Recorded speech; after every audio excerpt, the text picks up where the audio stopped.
in a war zone. Kader Adnan Babi Sands, a new song by David Rovics. This is Democracy Now!, democracynow.org, the War and Peace Report. I'm Amy Goodman as we turn to the latest in the scandal around the New York City Police Department spying on Muslims.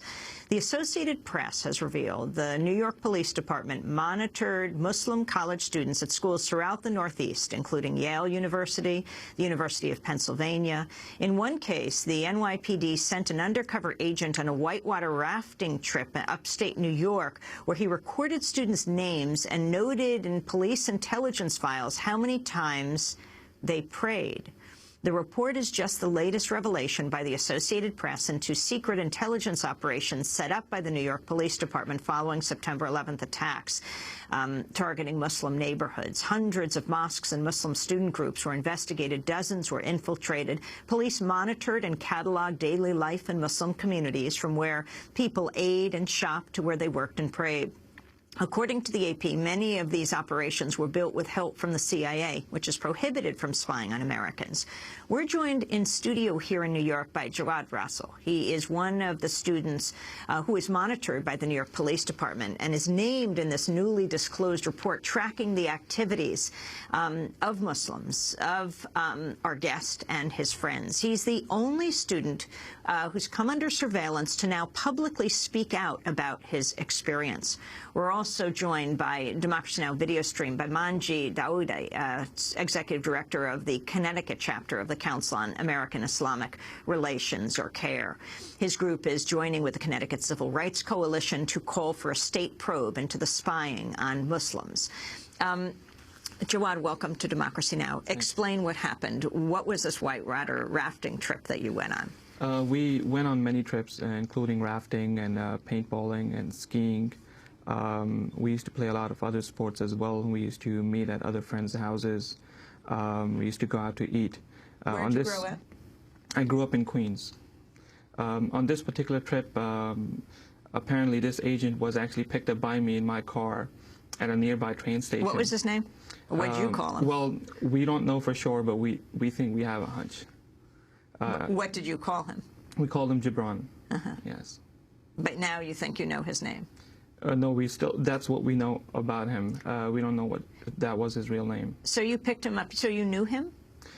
We are only now that we think back, we can realize as to who it was, because his life story did not make sense out of all the people. What do you mean? Sometimes he would say he lived in Westchester, sometimes he lived in Long Island.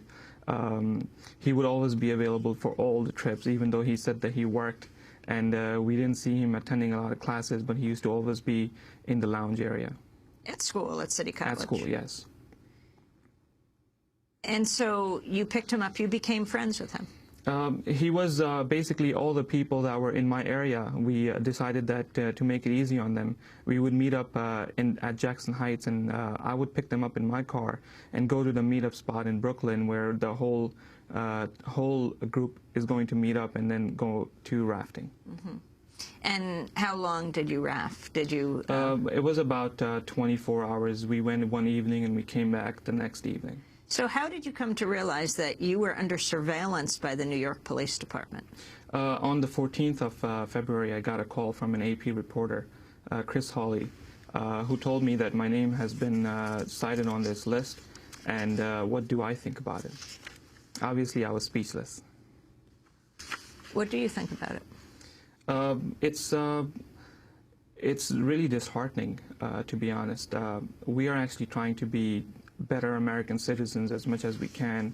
You know, like I said earlier, I try to buy American to help the American economy, and then these kind of things come out, and that it really throws us back.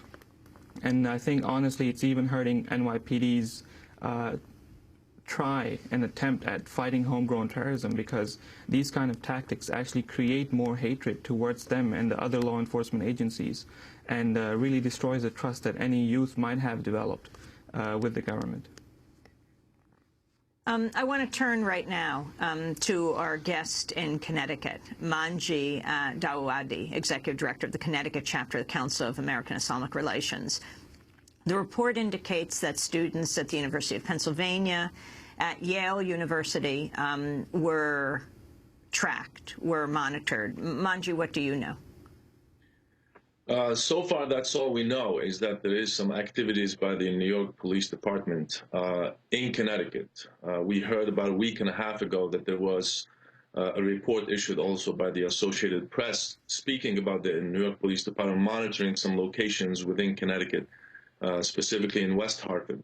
And now this report that just came out over the weekend speaking specifically that the New York Police Department was monitoring students along the northeast colleges, but also specifically at Yale University.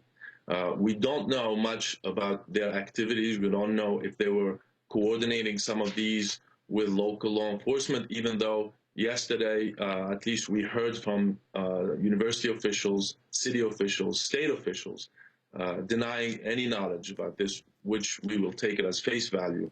But at the same time, we are questioning the legality of these activities. This is a city that's not in our state that is engaging in profiling Muslims based on their religions and ethnic backgrounds.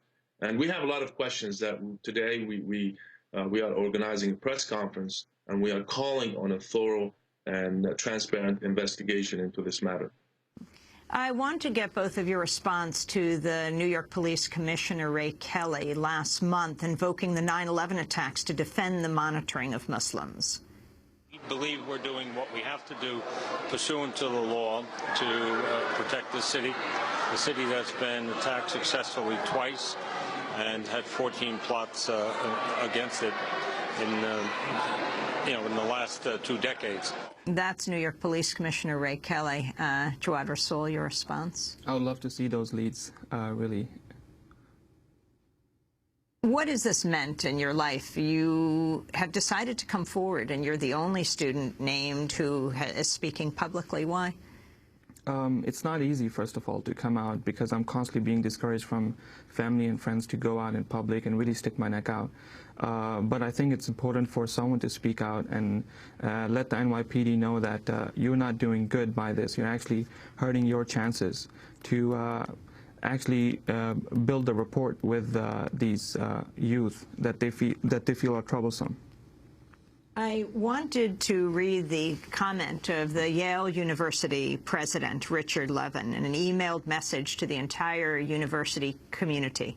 He said, "I'm writing to state in the strongest possible terms that police surveillance based on religion, nationality, or peacefully expressed political opinions is antithetical to the values of Yale, the academic community, and the United States. Also, I want to make sure our community knows that the Yale Police Department has not participated in any monitoring by the NYPD and was entirely unaware of NYPD activities until the recent news reports." Mongi, have you been in touch with Yale University? Not directly, but I have spoken to some students from the MSA at Yale. I've spoken to the chaplain who works for the chaplain's office at Yale University, and I received that message yesterday after we questioned whether there was any knowledge or any coordination. And I'm pleased to see that kind of strong language, that kind of resolve on the part of the officials from Yale University. But we would like that to be also followed by some real concrete actions on the ground to protect the rights of these students at Yale University.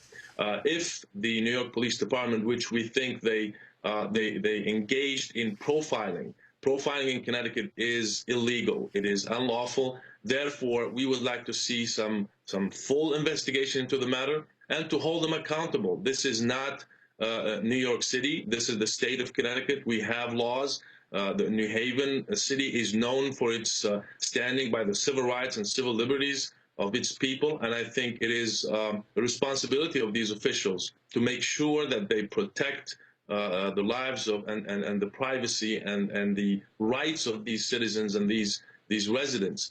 These college students have come from different various places around the world, and they come to find and engage in a lively and constructive life at Yale University, as it's known for that. And then to have this fear hanging over their head that someone is watching them and recording every move is really disheartening. And we hope that the officials follow these strong statements as they stand beside the students followed with concrete actions on the ground to hold the NYPD responsible for these actions that we think they're borderline, at least, of breaking the laws in Connecticut.